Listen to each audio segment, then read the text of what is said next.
ನಮಸ್ಕಾರ ಸ್ನೇಹಿತರೆ, ಎಲ್ಲರಿಗೂ PKV ಕನ್ನಡ ಯೂಟ್ಯೂಬ್ ಚಾನಲ್ಗೆ ಸ್ವಾಗತ ಸುಸ್ವಾಗತ. ಇಲ್ಲಿ ಗೃಹ ಜ್ಯೋತಿಗೂ ಬಂತು ಹೊಸ ರೂಲ್ಸ್. ಇನ್ನು ಮುಂದೆ ಹೀಗೆ ಮಾಡಿದ್ರೆ ಮಾತ್ರ ಸಿಗುತ್ತೆ ಉಚಿತ ಕರೆಂಟ್. ಹೌದು ಸ್ನೇಹಿತರೆ, ಇಲ್ಲಿ ರಾಜ್ಯ ಸರ್ಕಾರ ಗೃಹ ಜ್ಯೋತಿಯಲ್ಲೂ ಒಂದು ಹೊಸ ಮೇಜರ್ ಸರ್ಜರಿ ಮಾಡಿರುವಂಥದ್ದು. ಹೌದು, ಇನ್ನು ಮುಂದೆ ಈ ಕೆಲಸ ಮಾಡಿದ್ರೆ ಮಾತ್ರ ಇನ್ನು ಮುಂದೆ ಫ್ರೀ ಕರೆಂಟ್, ಉಚಿತ ವಿದ್ಯುತ್ ಸಿಗುವಂಥದ್ದು. ಸೊ ಹಾಗಾದ್ರೆ ಈ ಒಂದು ವಿಡಿಯೋದಲ್ಲಿ ಗೃಹ ಜ್ಯೋತಿಗೆ ಸರ್ಕಾರ ಮಾಡಿರುವಂತಹ ಆ ಹೊಸ ರೂಲ್ಸ್ ಏನು, ಇನ್ನು ಮುಂದೆ ಗೃಹ ಜ್ಯೋತಿ ಸ್ಕೀಮ್ ಅಡಿಯಲ್ಲಿ ಉಚಿತವಾಗಿ ವಿದ್ಯುತ್ ಪಡೆದುಕೊಳ್ಳಲು ಕುಟುಂಬದವರು ಆ ಮನೆಯವರು ಮಾಡಬೇಕಾದ ಒಂದು ಕೆಲಸ ಏನು ಕಂಪ್ಲೀಟ್ ಮಾಹಿತಿ ಇಲ್ಲಿದೆ. ಹೌದು, ಇಲ್ಲಿ ರಾಜ್ಯ ಸರ್ಕಾರ ಗೃಹಲಕ್ಷ್ಮಿ ಯೋಜನೆ ಲಾಂಚ್ ಮಾಡಿದ ಬಳಿಕ ಅದೆಷ್ಟೋ ಬಡ ಹೆಣ್ಮಕ್ಕಳ ಕೈಗೆ ಒಂದಿಷ್ಟು ಕಾಸು ಸಿಗ್ತಿತ್ತು. ಸರ್ಕಾರ ಕೊಡೋ ಕಾಸಿನಿಂದಲೇ ಒಂದಷ್ಟು ಅನುಕೂಲ ಮಾಡಿಕೊಂಡಿದ್ರು.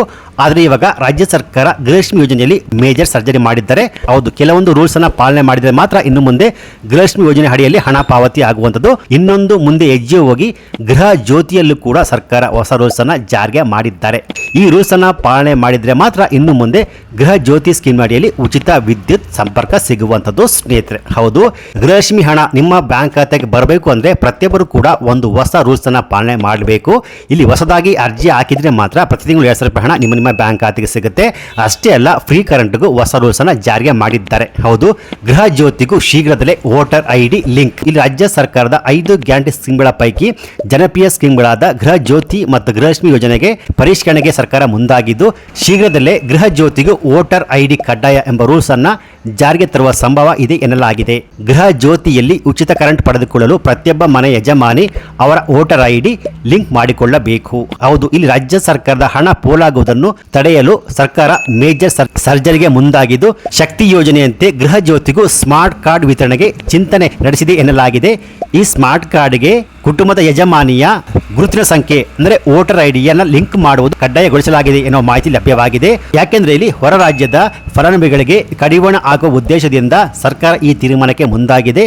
ಈ ಸ್ಮಾರ್ಟ್ ಕಾರ್ಡ್ನಲ್ಲಿ ವೋಟರ್ ID, ಮೀಟರ್, ಆಧಾರ್ ಸಂಖ್ಯೆ ಮತ್ತು ಫಲಾನುಭವಿ ಹೆಸರು ಮತ್ತಿತರ ಮಾಹಿತಿ ಎಂಟ್ರಿ ಆಗಿರುತ್ತೆ ಎನ್ನುವ ಮಾಹಿತಿ ಲಭ್ಯವಾಗಿದೆ. ಇನ್ನು ಮುಂದೆ ಶಕ್ತಿ ಯೋಜನೆಯಂತೆ ಗೃಹ ಜ್ಯೋತಿಯಲ್ಲೂ ಉಚಿತ ವಿದ್ಯುತ್ತನ್ನು ಪಡೆದುಕೊಳ್ಳಲು ಪ್ರತಿಯೊಬ್ಬ ಮನೆ ಯಜಮಾನಿ ಗೃಹ ಜ್ಯೋತಿಗೆ ಅವರ ವೋಟರ್ ID, ಮೀಟರ್, ಆಧಾರ್ ಸಂಖ್ಯೆಯನ್ನು ಲಿಂಕ್ ಮಾಡುವುದು ಕಡ್ಡಾಯ ಎನ್ನುವ ಮಾಹಿತಿ ಬಂದಿರುವಂತದ್ದು. ಸೊ ಈ ನಿಯಮದಿಂದ ಅರ್ಧಕ್ಕರ್ಧ ಹಣ ಉಳಿತಾಯ. ಸರ್ಕಾರದ ಹೊಸ ನಿಯಮಗಳಿಂದ ಸರ್ಕಾರದ ಖಜಾನೆಗೆ ಆಲ್ಮೋಸ್ಟ್ ಅರ್ಧಕ್ಕರ್ಧ ಹಣ ಉಳಿತಾಯ ಆಗುತ್ತೆ ಅನ್ನೋ ಮಾಹಿತಿ ಬಂದಿರುವಂಥದ್ದು. ಈ ರೂಲ್ಸ್ ಬಾಡಿಗೆ ಮನೆಯಲ್ಲಿ ಇದ್ದವರಿಗೆ ತುಂಬಾನೇ ಸಂಕಷ್ಟ ಉಂಟಾಗಬಹುದು. ಯಾಕೆಂದ್ರೆ ಇಲ್ಲಿ ಚೇಂಜ್ ಮಾಡಿದಾಗಲ್ಲ ಅವ್ರು ಹೊಸದಾಗಿ ಮತ್ತೆ ಸ್ಮಾರ್ಟ್ ಕಾರ್ಡ್ ಪಡೆದುಕೊಳ್ಳೋದು ತುಂಬಾನೇ ಕಷ್ಟಕರ ಆಗಬಹುದು. ಸೊ ಇಲ್ಲಿ ಗೃಹ ಜ್ಯೋತಿಗೆ ಹೊಸ ಅರ್ಜಿ ಹಾಕಲು ಇರಬೇಕಾದ ಅರ್ಹತೆ ಏನಪ್ಪಾ ಅಂದ್ರೆ, ಇಲ್ಲಿ ಅರ್ಜಿದಾರರು ಕರ್ನಾಟಕದ ನಿವಾಸಿ ಆಗಿರಬೇಕು, ಗೃಹ ಬಳಕೆಯ ವಿದ್ಯುತ್ ಸಂಪರ್ಕನ ಹೊಂದಿರಬೇಕು, ಕಳೆದ 12 ತಿಂಗಳ ಸರಾಸರಿ ವಿದ್ಯುತ್ ಬಳಕೆ ಆಧರಿಸಿ ಅರ್ಹತೆ, ನಿಗದಿತ ಮಿತಿಯೊಳಗೆ ಬಳಕೆ ಮಾಡಿದರೆ ಮಾತ್ರ ಉಚಿತ ವಿದ್ಯುತ್, ಬಾಡಿಗೆ ಮನೆಯಲ್ಲಿ ವಾಸಿಸೋರು ಕೂಡ ಅರ್ಜಿ ಸಲ್ಲಿಸಬೇಕು, ವಾಣಿಜ್ಯ ವಿದ್ಯುತ್ ಸಂಪರ್ಕಗಳಿಗೆ ಅರ್ಜಿಯನ್ನು ಹಾಕುವಂತಿಲ್ಲ. ಒಟ್ಟಾರೆಯಾಗಿ 2 ಗ್ಯಾರಂಟಿ ಸ್ಕೀಮ್ಗಳು ಯೋಜನೆ ಸಿಗಬೇಕು ಅಂದ್ರೆ, ಗೃಹ ಜ್ಯೋತಿ, ಗೃಹಲಕ್ಷ್ಮಿ ಸ್ಕೀಮ್ನ ಲಾಭ ಸಿಗಬೇಕು ಅಂದ್ರೆ ಇಲ್ಲಿ ಪ್ರತಿಯೊಬ್ಬ ಮಹಿಳೆ ಕೂಡ ಹೊಸದಾಗಿ ಅರ್ಜಿಯನ್ನು ಸಲ್ಲಿಸಬೇಕು ಸ್ನೇಹಿತರೆ. ಇಲ್ಲದಾದ್ರೆ ಈ ಅರ್ಜಿಯ ಲಾಭ ಇನ್ನು ಮುಂದೆ ಸಿಗುವುದಿಲ್ಲ ಅನ್ನೋ ಮಾಹಿತಿ ಲಭ್ಯವಾಗಿದೆ ಸ್ನೇಹಿತರೆ.